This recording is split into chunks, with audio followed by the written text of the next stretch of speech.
다음은 이제 소셜미디어. 이제 소셜미디어는 우리에게 너무 익숙해졌죠. 그래서 기본 우리가 아는 SNS 채널 외에도 다양한 기존 미디어들도 소셜미디어의 기능을 많이 차용하고 있어요. 즉각적인 채팅을 할 수 있다거나 어떤 방송을 보고 있어도 이제 같이 참여할 수 있는 이제 통로를 많이 만들어 두고 있어요. 그래서 소셜미디어는 이제 굉장히 많은 미디어의 하나의 특성으로 자리 잡고 있습니다. 기본적으로 우리가 인스타그램, 페이스북 등등의 유명한 SNS 소셜미디어를 기본으로 생각을 하시면 이 SNS의 특징은 우리가 참여할 수 있는 통로를 열어둔다. 개인의 목소리를 낼 수 있는 참여, 그리고 이게 개방성, 확장성, 누구나 클릭 몇 번이면 공유하고 퍼뜨릴 수 있죠. 그래서 쉽게 빠르게 전달이 되고 확장되고 누구나 비공개를 하지 않으면 많은 사람들이 볼 수 있는 그런 성격을 갖고 있고요.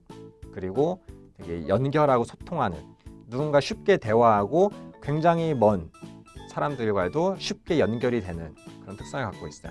그리고 자기 노출, 나의 계정, 나의 이야기 그런 것들을 노출하는 그런 특징을 갖고 있고, 그래서 또 하나의 자아와 같은 자아 형성에도 중요한 역할을 합니다.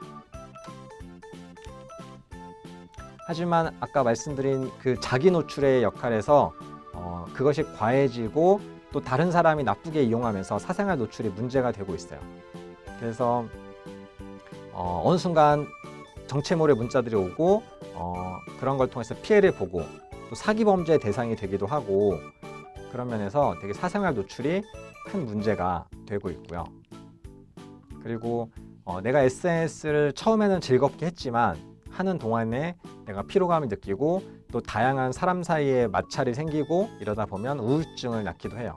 그래서 소셜미디어를 통해서 내가 처음엔 얻은 것도 많았지만 되게 내가 관리해야 된다는 입장에서 피로감을 느끼는 사람도 많이 있습니다. 그래서 소셜미디어에 좀 더 집중해서 다양한 문제점들이 많이 사회적으로 언급이 돼요. 그래서 소셜미디어 중독, 아까 말한 피로감 같은 것들, 내가 헤어나오지 못하는, 스스로 통제하지 못하는 상황까지 가는 사람이 많아요. 그래서 아침에 일어나면 딱 SNS로 시작을 하고 자기 전까지 내가 SNS로 사람들 거를 보던가 내 걸 올리던가 누가 내 거에 과연 좋아요를 눌렀는지를 관찰하다 보면 이제 그거 자체가 이제 중독 현상, 그리고 내 피로감, 내 일상생활에 지장을 주는 그런 상황까지 오기도 합니다. 그리고 SNS는 누구나 쉽게 참여해서 정보를 꺼낼 수 있고 또 쉽게 공유하고 확장성을 갖고 있다는 의미에서 가짜뉴스와 거짓 정보의 온상이 되고 지금같이 가짜뉴스를 많이 퍼뜨린 주요 원인으로 회자되기도 합니다. 그리고 그만큼 많은 사람들이 SNS를 하다 보니까 회사들도 과도한 상업적 마케팅으로 SNS를 활용해요. 그래서 마케팅에서 SNS 마케팅은 이제는 빼놓을 수 없는 주요 산업이 됐고요. 또 자기 노출과 내 다른 사람이 나를 본다는, 그러니까 우리가 공개된 상황이라는 것 안에서 자아 분열, 스트레스를 많이 받기도 해요. 그래서 우리가 이상적 자아와 현실적 자아의 괴리감이 클수록 정신적 현대인의 우울증이나 공황장애 같은 현상이 많이 발생한다고 합니다. 요즘은 많은 이제 필터링부터 해서 내 현실과는 다른 많은 것들을 꾸며서 보일 수 있는 그런 장들이 많이 되어 있기 때문에 현실과는 다른 모습 속에서, 그리고 많은 사람들이 서로 SNS에서는 좋은 모습만 보여주고 자랑하는 모습만 보다 보면 현실과의 비교 속에서 많은 상처를 받기도 해요. 그리고 마지막 사회 공동체 분열.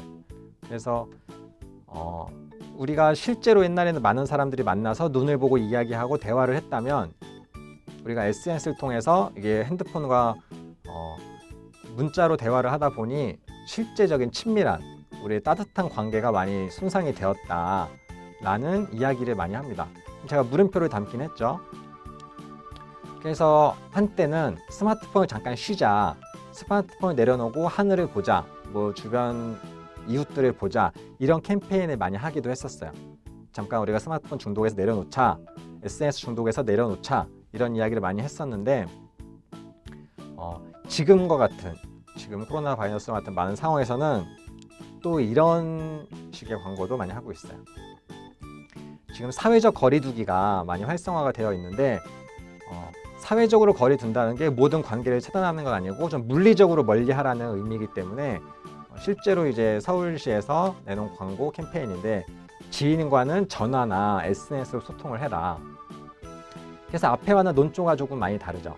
그래서 이것도 되게 깊은 관계, 얕은 관계로 이제 학문적으로 나눠지기도 하는데 깊은 관계에서는 SNS가 방해물이 될 수 있지만 오히려 이 소셜미디어의 얕은 관계가 새로운 관계를 형성하고 새로운 친밀도를 만들기 때문에 사회 공동체를 오히려 새로운 면에서 확장시켜준다 이런 의견도 있긴 있습니다. 그래서 문제점이 아니라 장점으로 보는 사람도 있고 시각에 따라 조금 다르긴 해요.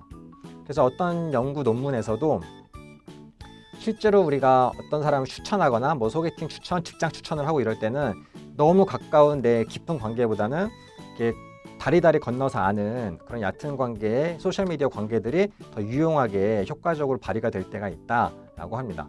사실 저도 이제 수많은 SNS를 통해서 새로운 관계를 만들어가고 있기 때문에 이게 굳이 문제점이라고 볼 수만은 없다 생각해 볼 거리가 여러 가지가 있습니다.